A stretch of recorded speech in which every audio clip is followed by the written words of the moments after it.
Hello and welcome back. It is the spooky season, and this is a holy crap of a film. This is it. This is the pinnacle I have achieved. This is the climax of spooky season. This is In the Mouth. I'm trying to highlight the flashlight onto my mouth. In the Mouth of Madness. Yes. I'm laughing because this movie is batshit crazy. Oh my Jesus. If you're a horror movie fan, and you're able to get this audio described on Amazon, I know it's TCS, but fuck it. Just fucking do it. I can't let you live your life without knowing what this is. I just finally watched it and I was just like, oh my God, what a film. This is celebrating its 30th anniversary this year. So it's also an anniversary release for spooky season, which is really great. It's one of the reasons I actually decided to watch it, because I was like, oh yeah, I'll do that. Yeah, that all lines up. So this is a John Carpenter directed film, which is always important to have one of those, I think, when you're doing like a set of horror movies for Halloween. It's actually the second one that I've got. I've also got Christine in this block. Hopefully you checked out my review on Christine from John Carpenter. Slowly fleshing out the John Carpenter catalog. I would say solidly, for me anyway, I probably would have turned this off if I could see. This is not what I would enjoy as a sighted person, but this is the kind of like bonkers crap that I've really enjoyed watching with audio description. It is nuts. Like, this is next level.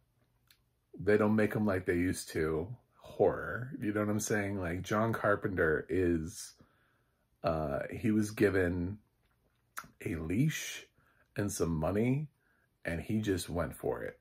And what's so interesting about this is it's Sam Neill, and this is like Sam Neill when he has keys to the kingdom, right? He just starred the previous year in the biggest blockbuster of all time, Jurassic Park. You know, like, he just was the spiritual replacement for Harrison Ford at that point. That was the point where they were like, well, the dinosaurs we don't need Harrison Ford. I know you want Harrison, but we're not going to spend the money on Harrison Ford. We're gonna go with low budget Harrison on this and go with Sam Neill. But it's a good compliment to be the you know, well, we can't get Harrison Ford. Who do we get? Oh, Sam Neill. You know, like, yeah, okay, well, it's the budget version of Harrison Ford. Not a bad thing to be. So he does that. He does the piano, and then he does In the Mouth of Madness. I cannot stress to you enough how absolutely bonkers this film is. This is such, I feel like this is John Carpenter trying to say something. This is like, in the 90s, we were really focused on violence. We were focused on like, are the kids consuming too much violence? Like, because parents, like, it's really easy to blame other people for making the content, and instead of like parenting, you know what I'm saying? Like, instead of just being like, it's our job to make sure they don't have, it's like, well, Mortal Kombat's a video game. So if you don't buy it for your kids, then they won't be able to play it. You know, I mean, there are ways of mitigating if you're afraid of this stuff. They don't have to actually, you know, like, when you don't have to buy a ticket to this for your kids. God, anyway. So yeah, this was all around the time of the conversation. It also feels like John Carpenter's having a little bit of like, maybe like his H.P. Lovecraft moment here. And he's having sort of this like existential crisis of, but what if I did cause the apocalypse? What if the movies that I make did end humanity as we know it? What if that was the case? And he goes with sort of bonkers level horror. I'm saying like the horror in this movie is so graphic and random and like nightmarish, and the audio description has to go for it. And I would say the audio description on this went for it for what I thought it would do. I was quite surprised that it went as hard as it did, considering the quality of the actual track is not great. So kudos to the human writer that I'm sure did this, because AI would not have picked up on the need for this to be as graphic as it is. Some of this stuff doesn't even make sense. There's a scene where somebody like removes his face, and then like Sam Neill has to like climb in through. I was like, I don't even understand what's happening right now. I don't even like, I think the guy just took his face off, and then there was like blackness underneath the face, and then like Sam Neill stepped into his face. But I'm like conceptually trying to figure out how that happens in life. Like, how do you do that? You know? It's that kind of film. I was like, this is the kind of film where you're like, if you watch this while tripping balls, I don't even know what your experience is going to be. Like, it's be so altered. I'm sure people have tried to watch this high, and then like they've been admitted to like psych wards, you know, because like it just gets too real. This is already a fever dream.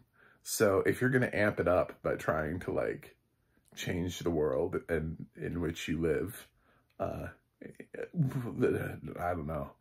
Yeah, this movie's nuts. This movie's absolutely insane.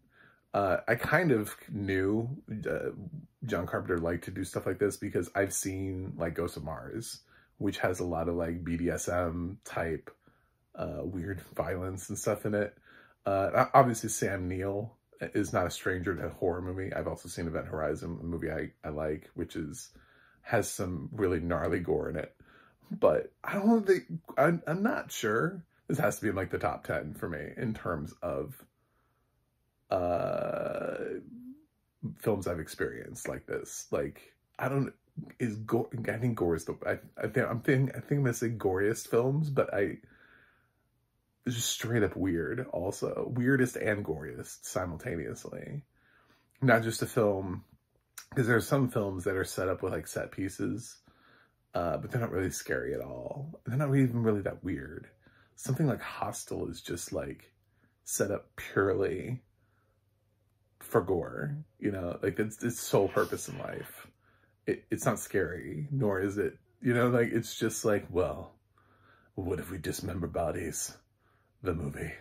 Like, okay, I guess you could do that, but I mean, is there a plot? No, actually the plot is about a club that likes to dismember bodies. Okay. All right. I'm glad that this launched the career of Eli Roth. Like, no wonder he can't make coherent films like Borderlands.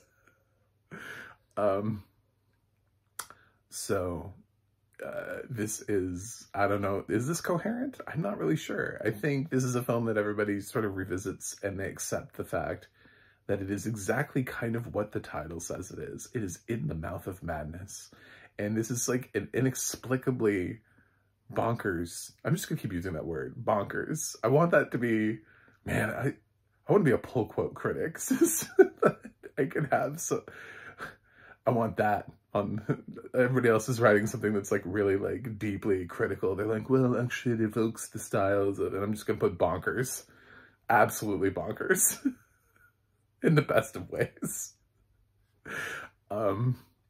So yeah, this embodies everything that you're looking for in spooky season. My only concern my only trepidation would be to tell you it might actually be too much for you. This might be, so for some people who tap out, if you tap out this is not for you. Like, if you, because I'm admitting, first of all, if I could still see, I would have tapped out easily. I fully admit to that. I would have wimped out. I would have been like, no, I'm not doing this. No. I was not into heavy gore when I was inside. I liked movies that were conceptually scary, but not like this level of gore. No, I would have been gone. But I never really thought about, I kind of perceived this movie as being sort of like a flop. When it came out in 1994, I didn't really think it was going to be, but it's sort of, people have rediscovered it. People are rediscovering John Carpenter's filmography a lot. And I know that the final scene with Sam Neill in the movie theater has turned into sort of a meme. It's a great scene, by the way. The movie has a great ending to it. I really enjoyed this movie, and I'm glad I got to see it as part of spooky season. And I hate and love the audio description track at the same time. I hate it because it's low quality. It's obviously TTS, but it is well written. And this is the kind of film where you need somebody, you know what I'm saying? Okay, so I'll be devil's advocate here for the blind community.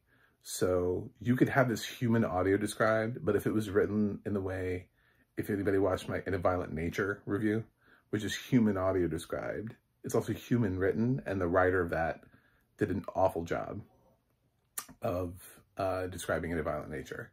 So the violence is like non-existent in the audio description, but you have a human voice.